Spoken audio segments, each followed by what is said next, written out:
When you review the offensive line, and I pulled up the graphic that listed a number of key returnees along the offensive line, the Cal transfer, McCade Metower, it brought to mind, okay, I would love to hear the question answered, and maybe it has been asked somewhere across the country.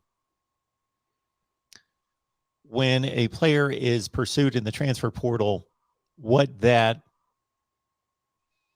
scouting process looks like. Of course, they're scouting on the high school level. The NFL scouts are scouting on the college level.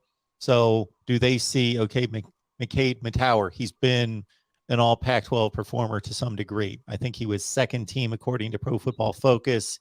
He was more of an honorable mention type by the media.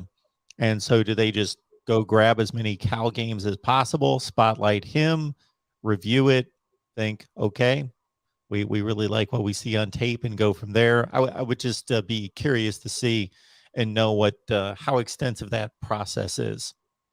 Yeah, no, I would too. I think there's probably a much more extensive vetting process with Venables than maybe there was in the past. Maybe not necessarily from an evaluation perspective on the field, but I think more of just about the person.